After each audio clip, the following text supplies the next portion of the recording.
Hey YouTube, Xlice here. We are just about finished with 1.2's factory update. We did get a little bit of new stuff, so I want to give you guys a full rundown of like how things look nowadays. You guys are noticing the first major thing is that we are now using the Jingyu Valley. I'll explain to you why. First major thing you guys are going to see. We have a new area. It's called the test area, okay? You're going to need to do the main quest. The main quest is after 1.2. You don't have to do this one. This one's a breach starts with a crack. There's going to be an extra one after you finish 1.2. It's going to be like a test area or some shit. Oh, it's called Spring's Return. That's right. But you basically get access to a whole new area. This whole new area opens up a lot of stuff. You get some new blips that I haven't fully cleared. 2 new sets of mining nodes. You also get what's called a purification node. This is the water treatment sector. It's going to be called purification node. You can level this up, by the way. But basically what this allows you to have is it allows you to have these 4 things. 3 of them are going to be sewage inlets. All right. So 1, 2, and 3. These are sewage inlets. The 4th one is called a byproduct outlet. Technically, this can be used to make an extra amount of zircon effluent. And what can zircon effluent technically be used for? You can technically do this and make more SC Wuling batteries. But unfortunately, you have to manually route this. So what that means is you have to literally go to one of your bases. The closest one's going to be your Wuling one, right? And you're going to have to manually send your sewage and transport it the same way you would do with these relays all the way over here into the test area, purify it, and then take all of the zircon effluent and port it all the way back into one of your bases. Personally, for me, little too tedious. And while it does give you a little bit extra stock build production because you can sell more stuff, I unfortunately have other things to do. And I do not think that this is that enjoyable to continue routing. I hope that in a future Wuling update, this will be useful for something that's in this actual region. So it won't be such a pain in the ass to transport it back. Unless there's another method, let me know in the comments if you know one, but I'm pretty sure that you have to do some manual routing, which is not that ideal. If you guys are newer to Arknights Endfield, please check out my other blueprint guides. You can basically follow all of my blueprint guides from the start of the game, okay? I've done these in a way so that you can build off of each one. So if you're new to Wuling and you blasted through the quest line, don't do what I'm immediately doing right here. First, make these Heatonite components, the first 1.2. You can copy this one with no issue. You just want to make these. Once you have enough of the Heatonite components, you can stop making them and then just sell the raw parts. That's why you guys see raw parts here. Usually these would be making the components, but now they're not. So now we have raw parts to sell. We have batteries to sell. We have syringes to sell. We have heavy shearnite to sell, and that should be good.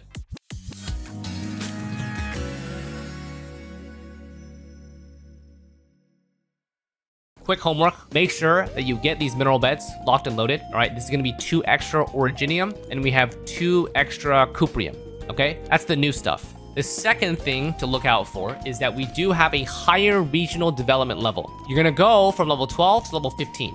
There's actually a lot of ways to do this, so it's actually pretty easy. The simplest and most effective ways that I've found, you can upgrade the purification node to level 4. That's totally possible. You can also upgrade this depot node, which is new. You can also, I believe, where is it? There's a stock redistribution terminal that you can level up to level 4. Previously, the max was 3 for this. So in Jingyu, you can do that. In the marker stone area, you can also upgrade the environment monitoring terminal for more levels. You guys will figure it out, but all of these things will contribute. 14 should be enough, but 15 if you want to just cap it out. I hit 15 pretty early. You can do a lot of extra stuff on top of it. 3,540 is what I'm at, but I'm pretty sure level 15 only requires 33k. My memory serves me correct. So you do have quite a big buffer room to be able to get 15 here. So once you have all of your homework ready, this will increase some of the purity of your mineral beds. So the only homework you technically need to do is just upgrade this. I will also tell you to upgrade your Jingyu base, but that's when we get there.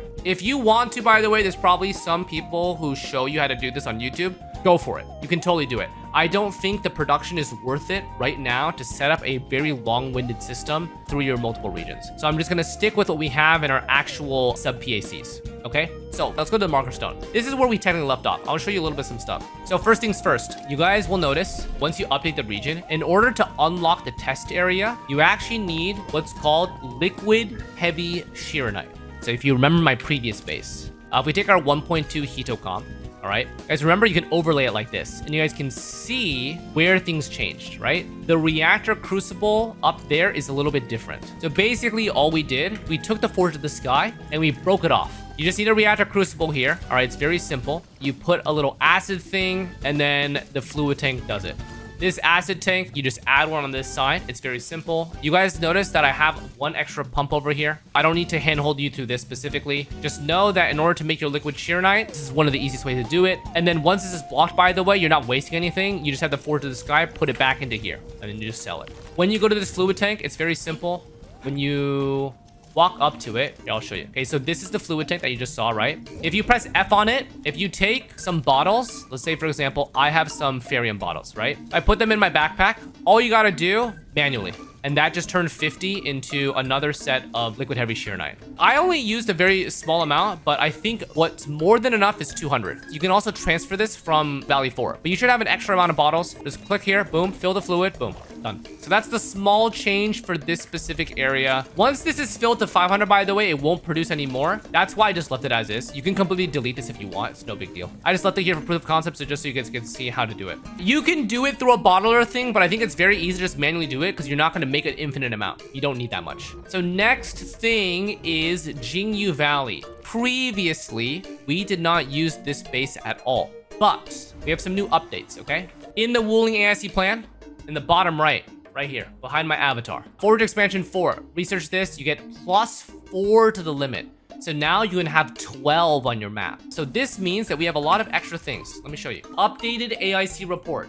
With all the new things, we have 60 more Originium. This is extra. Technically could be used for more SC Wuling batteries with the purification nodes Zircon Effluent, which I showed you in the test area, but it is quite tedious to do right now. You would be using it from here, from this area. It's kind of tedious. I don't really recommend you do that, to be honest. But what you do care about is 60 more cuprium. Previously, we had 180 per minute. Now we have 240 per minute. So we get an extra 60, which means 2 extra unloaders, which we're going to be using in this exact base that I'll show you in a second. Second thing is shearonite. We have 12 Forge of the Skies now. With those 12 Forge of the Skies, we're using 10 to make shearonite at 30 each, which is completely normal. And then we have 2 extra Forge of the Skies, converting what we have into heavy shearonite. We're gonna have 2 heavy shearonite producers, very simple, and we have 10 normal ones. Okay, and then everything should be super solid. So just to show you guys for the outpost management, this one, you're gonna sell your Yajin syringe, your SC Wuling batteries, and any extra shearonite if you so please. In the cardiac remediation station, only trade your extra heatonite parts and your heavy shearonite and any extra Wuling batteries if you have a bunch. Notice that heavy shearonite and heatonite part are only for the cardiac remediation, only for the second one. This one does not use the heavy shearonite. You can still use heatonite parts, but not that. So make sure to dump the heavy shearonite into this one. It's pretty good margins. Okay, what does our current base look like? Same thing with the previous one. I'll show you guys how to set this up. We have new water sources in Jingyu Valley, and we also have 3 more shearonite producers, 1 heavy shearonite producers. You guys remember this? This converts the shearonite into Zircon Effluent, and then that converts here. And then finally, we're using the 2 extra cuprium nodes to make Yajin syringe. Now, here's the thing. You can use the 2 extra cuprium to make whatever you want. I chose to make Yajin because it's very easy for me to copy an old blueprint to make this. If you want to make more heatonite and copy over your marker stone one, you can. Do make note though, if you want to make more heatonite, you have to change this base, okay? The reason why you have to change this base is because it technically does not have enough space to produce another one. Marker stone is the only one that has the acid. Acid is not available on any of the other 3. This is the only one that has acid. So if you want to make these heatonite parts, you got to do it in this part of the base. Personally, for me, you guys might be the same way. I don't really want to change what I've already produced here because it's pretty efficient. So we're just going to do Yajin syringe and you guys shouldn't be losing any stock build production. Capiche? Capiche. Okay, so that's why. Go back to Jingyu Valley. All right, so now you guys understand why we do the way that we do things here. 3 of these and then this. I will have a blueprint for this whole setup. I'll also show you how to set things up. I'll also show you how to wire things around. But yeah, that's it. Now it's time to do the deletion. Okay, base is gone. Now that the base is gone, go over here. Make sure to maximum area expand. And then you only need to unlock the Wuling people bus. You should have more than enough money, but if you are lacking in money, just use my older builds and then slowly make profit. Next thing, let's set up your water. This is how I've decided to set it up. We have 1 fluid pump, 1 inlet, and then we have 4 more. You need a total of 5 fluid pumps and 5 conduit inlets. So you guys can see that one here, and then I've aligned them as so. So fluid pump, inlet, fluid pump, boom, okay? That's 5. Finally, you need 1 fluid supply unit.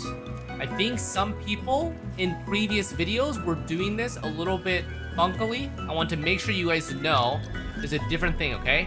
There's something called a fluid pump, and there's something else, fluid supply unit.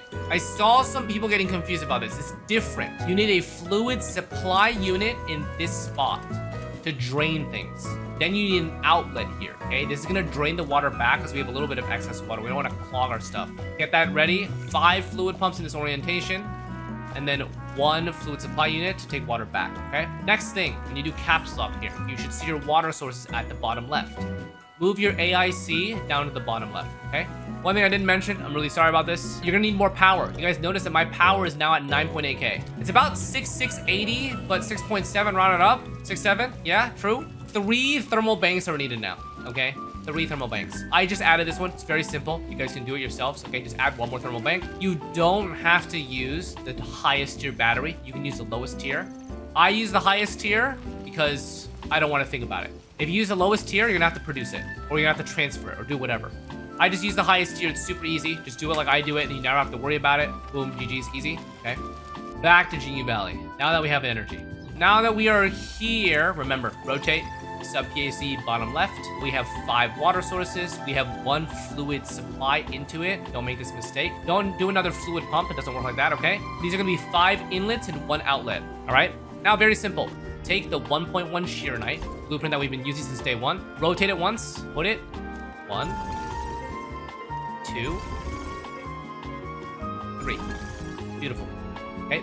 Now, very simple. Take your 1.2 Yagen A and just lay it like so. It should be a perfect match, okay? I even included the depot bus this time. It should be pre-set up effectively. Go ahead and place it down. Very nice. So these should already be setting up, okay? These are gonna clog because we don't have anything else, but it's okay if they clog. No issues, okay? Next thing you're gonna do, going to stash this. You're going to delete this, okay? And then you're gonna connect this, okay? So now everything's connected. What we want to do first before everything is we want water. Very simple. You guys know the drill, right? Water here. Connected to our Sheer Knight producers first. Boom. There's 1. Walk all the way to the back here. Get a second one. Walk back to the water. Very nice. 3rd one. Okay. So now, as you guys can see, we have water running through all 3 of them, right? Now let's connect the other water. So what we want to happen is we want the sewage to be backed up first. All right, so 2 more water sources, very simple. Now 1 water source here. I'm gonna connect to this top one, right here. Take a look at caps lock, right? Rotate it like this. This is the water source that's needed to convert the Sheer Knight into liquid Sheer Knight. Let's go ahead and connect this. The last water source is going to be right here in the middle. So this is 1 water source. It's gonna connect to 4 different things, and it's perfect efficiency. It's the same thing like you guys saw in the previous Yagen stuff. Let's go ahead and find that one. 1 water source right here. You guys can notice by double pipe splitter here. So boom, start the connection. Now let's connect this to here. Perfect. Finally, let's connect the outlet. Connect the outlet right now. There's no issue to. So we're connecting the outlet to this guy. Very close by. So outlet to this guy. Boom. All of our water is connected now. So this is gonna slowly start to produce waste. Now this waste is gonna start backing up, and that's totally fine. We want this waste to accumulate because once we connect it to here, it's gonna start flowing in, all right? You guys can see the last remaining things that we wanna do is connect this waste here to this waste double manifold here. And then we have this manifold here for the heavy Sheer Knight into here. Now you're gonna notice that there is a water treatment unit here, and you guys can notice there's gonna be 2 pipes here. The reason why I did this is because we're taking both of the sewage here, putting it to here, and converging the sewage into 1 pipe, and then feeding it here.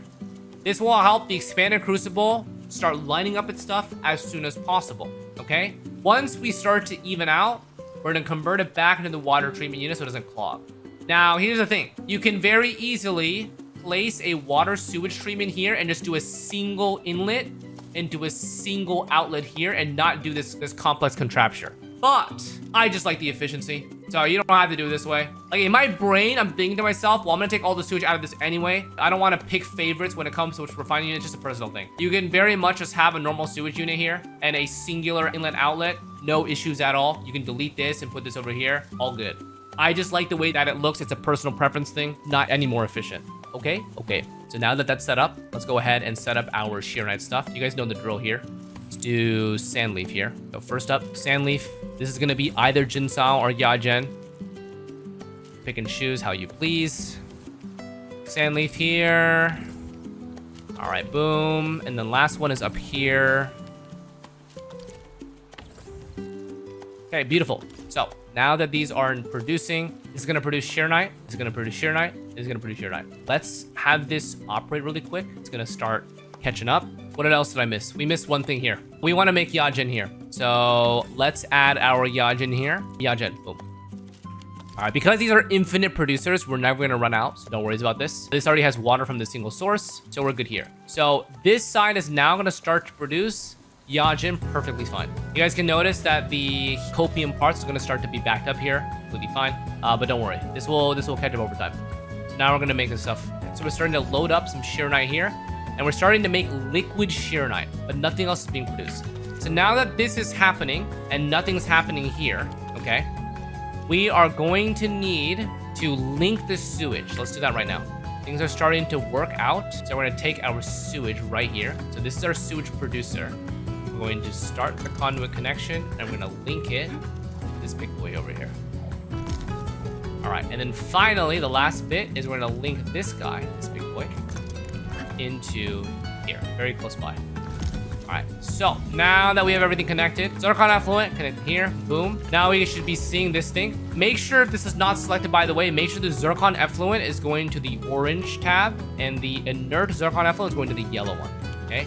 And the purification unit, this will be automatic. You don't need to worry about this, and then everything should be safe and sound. If all things go well, you should be 6.68k on your energy. Everything should be moving pretty smoothly. Your sewage here should be starting to transport over here at a pretty healthy manner. And this is going to start to get backed up on sewage. So this is going to start to get backed up normally. And this is going to produce a healthy amount. And we're going to be making heavy Sheer Knight. Heavy Sheer Knight's going to go to the protocol stash, and we are good. I tested this off stream for a bit and it's working perfectly fine. So you guys will notice AIC report is going to start to recover. So we're going to be making a good chunk now. It's going to increase. Our Heathenite parts are perfectly fine. Heavy Sheer Knight, you guys can see the yield is going to go back up. Our Sheer Knight yield is going to go back up as well. All of these are going to go back up. The main things that we're going to produce here, by the way, more Heavy Sheer Knight and more Yad and Syringe. I think every single base is now loaded up and healthy, and we are basically finished for 1.2. Our OG Wuling City one, this one has not changed. And then the marker stone was also not changed. The only thing I'm going to show you guys again, this temporary liquid Sheer Knight production is actually a really efficient way, by the way. All you got to do is heavy control port this. So I limited to 500 total. Once this is blocked, everything will go into a protocol stash and you'll be perfectly fine, right? This as well. Okay. If you need more Heathenite components, you can just go back to my previous video. Everything will be there. It's all set up. Fluid tank, you can always access this at any point in time. There's no issue at all. It's going to be permanently here. Very simple. Just take some bottles, click it over here, fill fluid, boom, all 50. And then your back will have a bunch. Okay, very nice. Absolutely no wastage here. We are looking very, very good. But yeah, just don't forget this acid pool. Let me just show you guys really quick what this looks like. Do not mistake, by the way, I think that you guys, for some reason, put an acid pump here with an outlet connecting to it. I don't know why you would do that. Also, you can check. If this is not the right thing, it will block. Make sure this is the right thing. If it's not the right thing, just stash it and put it back in. Very simple. So don't make the mistake. These are inlets. This is an outlet. This is to take back the acid. If you guys have skill issue on sending this up, it's not my issue, right? It's a fluid supply unit versus a fluid pump. Don't mistake the two. All right, YouTube, that's gonna wrap it up. That's a step-by-step guide for you guys. This is the AIC report. It's looking very healthy. A lot of water usage. We're capped on all of these things. You guys know exactly what this is for. Go to the beginning of the video. I hope you guys enjoy this. Asia Frogs, you guys will have to be patient and wait for someone to copy over a blueprint. It shouldn't be too difficult, though. You can even set this up pretty manually. Pretty simple. It's very compact. It's very very efficient. All blueprints will be there in the description and the comment, whatever you need. We will see you guys for 1.3 probably with new updates. I will be there. Don't worry. I'll provide you guys everything you guys need to have for this. Feel free to experiment. All of my previous blueprints will be in like a playlist kind of thing. If you guys are newer to the game, hopefully this helps you out. Just so you guys know that it's very easy to use my blueprints if you used mine in the past. You just build on top of them. It's very simple. You don't need to change that much. Anyways, thanks for watching. Don't forget to like and sub, and I will see you guys in 1.3. Bye-bye.